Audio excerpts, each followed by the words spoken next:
이 새벽에 나오신 여러분들 환영하고 축복합니다. 오늘도 예수님은 여러분과 동행하고 계신 줄로 믿습니다. 우리 옆에 분들에게 이렇게 인사하시죠. 예수님은 당신과 동행하십니다. 예수님은 당신과 동행하십니다. 네. 자, 우리는 구약의 5대 제사 중에 네 번째 제사가 바로 속죄제입니다. 오늘도 속죄제의 부족한 부분을 보충하는 그런 말씀으로 여러분이 이해하시면 되겠습니다. 근데 대개 속죄제의 특징은 우리가 부지 중에 미처 깨닫지 못했는데 혹은 실수로 지은 죄들을 말하는 거죠. 그러니까 자범죄나 고범죄가 아니죠. 내가 고의적으로 죄인 줄 알면서 그 죄를 반복해 짓는 경우는 속죄제에 해당되지 않는 거죠. 부지 중에 깨닫지 못해서, 미처 알지 못해서, 혹은 또 어떤 경우는 유혹을 받아서 나도 모르게 이런 죄를 졌다, 그럴 수 있죠. 그럴 때 어떻게 속죄하느냐를 또 구체적으로 예를 들어서 설명해 주고 있습니다. 자, 먼저는 증인에 대한 부분입니다. 우리가 증인이라는 것은 재판할 때 필요하잖아요. 어떤 사건을 누가 목도했다, 누가 누구에게 잘못 행하는 것을 내가 봤다, 싸우는 걸 봤다, 죽이는 걸 봤다, 그러면 그 증인이 이제 두 가지 경우죠. 정의를 위해서 내가 입을 열어서 내게 손해가 될지라도 그것을 법정에 가서 진술하는 경우가 있고, 나는 남의 일에 끼고 싶지 않아, 나는 그냥 못 봤어, 난 아무것도 몰라, 이러고 그냥 숨기고 살아가는 경우가 있죠. 이런 경우는 구약에도 있다는 거예요. 이런 경우에 우리가 어떻게 양심적으로 거기에 대해서 증언할 수 있느냐 하는 것입니다. 자, 우리 1절 말씀을 한 번 더 읽어볼까요? 1절입니다. 시작. 만일 누구든지 저주하는 소리를 듣고서도 증인이 되어 그가 본 것이나 알고 있는 것을, 그는 자기의 죄를 져야 할 것이요 그 허물이 그에게로 돌아갈 것이며. 네, 이런 재판에 관한, 참 이게 사람이 사는 거는 몇천 년 전이나 지금이나 똑같지 않습니까? 지금으로부터 예수님 오실 때까지 2000년이고 2000년 전부터 이 레위기가 기록된 그 당시에는 또 몇천 년이 흐르지 않습니까? 근데 5000년 전의 삶이나 지금이나 비슷한 거예요. 사람들은 다 양심을 가리기가 쉬워요. 왜? 내가 목도했지만 괜히 얘기하면 내게도 화가 들어오는데, 불려다니는 거 싫어 나는. 근데 저 사람이 나한테 도움 줬는데 그 사람에 대해서 불리한 걸 내가 어떻게 말해? 이럴 수 있거든요. 근데 하나님은 그 양심의 법까지도 오늘도 말씀하고 있는, 이미 5000년 전에. 그러니까 사람이 사는 원리는 똑같은 거예요. 또 하나님 앞에 범죄하는 것도 예전이나 지금이나 똑같은 거예요. 그때 범죄한 사람은 지금도 범죄할 수 있는 거예요. 세상이 변해서 아니에요. 하나님이 사람에게 준 그 하나님의 형상의 모습은 똑같은데, 인간이 범죄함으로 죄가 들어오고, 인간은 어제나 오늘이나 몇천 년 전이나 지금이나 동일한 범죄를 저지르면서 살아가고 있다는 거죠. 자, 근데 그 당시에는 이제 이 죄를 사하는 방법이 이런 속죄제라든지 무슨 번제라든지 방법을 취했는데, 오늘은 이제 우리가 예수님 앞에 우리 죄를 깨닫고 자복하고 회개하면 용서받을 수 있는 그 차이가 있는 것뿐이죠. 자, 여러분, 본 것이나 알고 있는 것, 또 어떤 사건이나 사람에 대해서 우리가 말함을 요청받았을 때 재판장이 여기에 대해서 공시를 할 수 있죠. 이 사건에 대해서 누가 혹시 알고 있는 분은 말씀해 주십시오 하고 진술을 요청했을 때 우리는 어떻게 합니까? 묵비권을 행사할 수도 있고 또 침묵할 수도 있는 거죠. 그런데 내가 침묵했을 때 그 진실이 왜곡되어질 수 있다는 거죠. 그래서 성경은 그때에 대해서도 그것이 내가 침묵하고 있어서 죽지 않아야 될 사람이 죽게 되고 죄를 짓지 않은 사람이 죄인으로 몰릴 수 있을 때 그것은 내게 허물이 되고 죄가 된다 하는 것입니다. 어찌 보면 우리도 하나님 앞에서 증인으로 살아가는 거죠. 그렇지 않습니까? 우리는 복음의 증인입니다. 우리는 예수님이 십자가에 죽으시고 무덤을 깨치고 부활하는 걸 못 봤어요. 근데 어디서 봤어요? 내 자신의 삶 속에서 볼 수 있는 거예요. 나 같은 사람이 예수 그리스도를 믿고 변화되고 하나님의 자녀가 되고 내 안에서 그리스도가 부활된 것이 믿어지고 주님이 오늘 나와 동행함을 믿을 때 나도 복음의 증인이 된 거예요. 그래서 우리 그리스도인을 이 땅에서 세상이 어떻게 기독교에 대해서 반응할지라도 우리는 복음에 대해서 증인된 삶은 포기할 수 없는 것이죠. 만약에 그것을 나는 모른다, 나는 그리스도가 부활했는지 창조되었는지 진화론이 맞는지 나는 모른다고 하면은 어찌 보면 그것은 나도 오늘 이 사람들과 똑같이 불의함을 범하는 것이라고 말할 수 있겠죠. 특별히 오늘 이 시대를 산다는 건 참 간단하지 않습니다. 왜? 이것이 뭐 다양하기 때문에 어느 것이 옳은지 그른지 다 주장이 있는 거예요. 그래서 참 우리가 여기에 대해서 판단하기 어렵지만은 우리는 하나님이 주신 그 지혜와 양심의 법을 가지고 우리는 증언할 수 있는 것이죠. 그래서 성경 말씀을 준비하다 보니까 그런 말씀이 있어요. 모든 사람이 다 반대해도 정의는 정의이고 모든 사람이 다 찬성해도 불의는 불의다 하는 거예요. 북한 공산당 그 북한 땅에도 정의가 있고 불의가 있는 거죠. 불의는 거기서도 불의인 거예요. 그것이 아무리 독재 권력이 있다고 해서 그것이 정의가 될 수는 없는 거예요. 그래서 불의는 불의고 정의는 정의다. 그 옳고 그름에 대해서 기독교인들은 이 땅에서도 양심의 법으로 우리가 바르게 증언할 수 있어야 된다 하는 것을 성경은 우리에게 말씀해 주고 있는 거죠. 자, 두 번째 2절에 또 말씀하는 것은 부정한 것에 몸이 닿았을 때 그것이 속죄제의 대상이 되는 거죠. 자, 2절 말씀 한번 읽어보죠. 2절입니다. 시작. 만일 누구든지 부정한 것들 곧 부정한 들짐승의 사체나 부정한 가축의 사체나 부정한 곤충의 사체를 만졌으면 부지중이라고 할지라도 그 몸이 더러워져서 허물이 있을 것이요.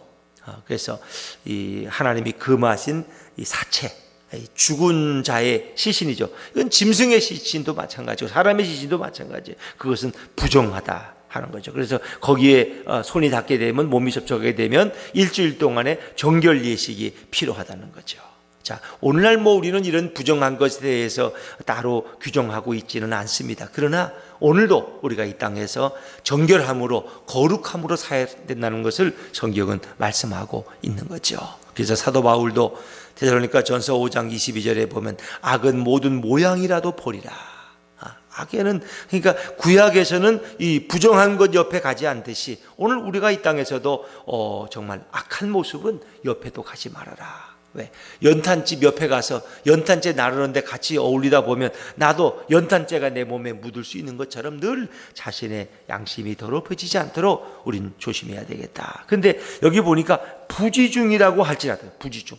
내가 그냥 깨닫지 못하고 지나가다 보니까 그냥 사체에 곤충의 사체에 손을 댔다. 그게 부지중이라도 그것을 깨달으면은 우린 거기에 대해서 속죄제를 행해야 된다는 거죠.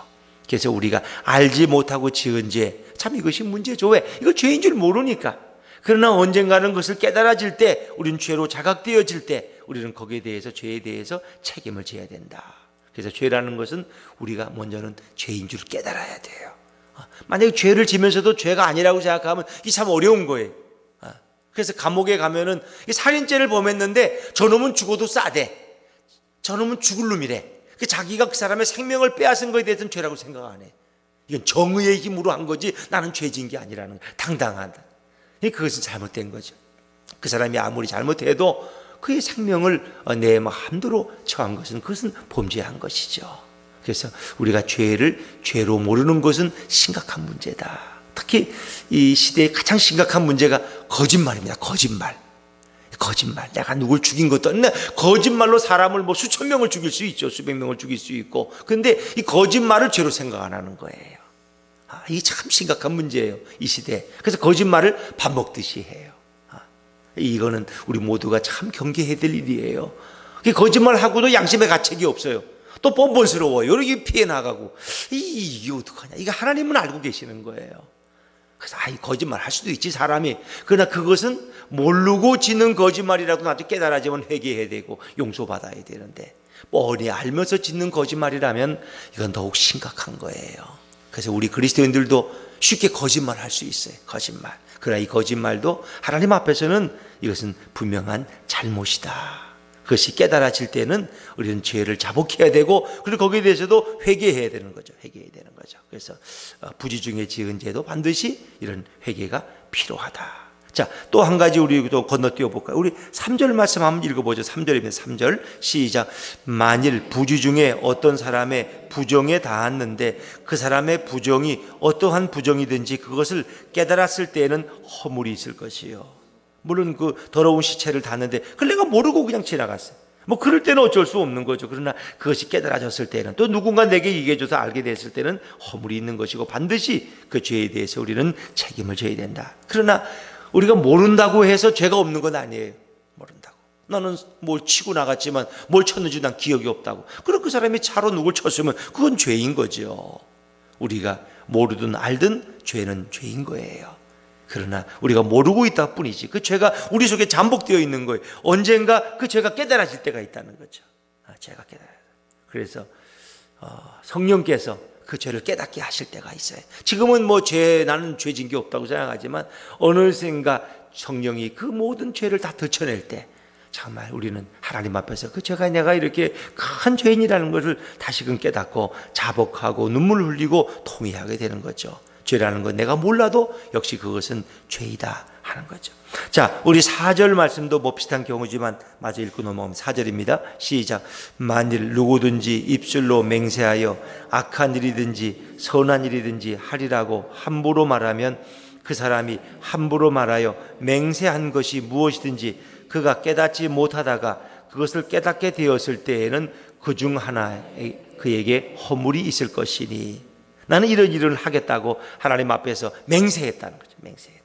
하늘을 두고 내가 이렇게 맹세했다. 선악간에. 그러나 그것을 내가 지키지 못했을 때 그것도 하나님 앞에 범죄가 되고 허물이 있다. 그래서 허물을 자복하고 죄의 값을 대신 속죄제로 드리게 되는데 그 속죄제의 방법은 그렇게 복잡하지 않습니다. 이미 우리가 살펴봤듯이 간단합니다. 자, 6절 말씀 한번 읽어볼까요? 6절입니다. 6절 시작.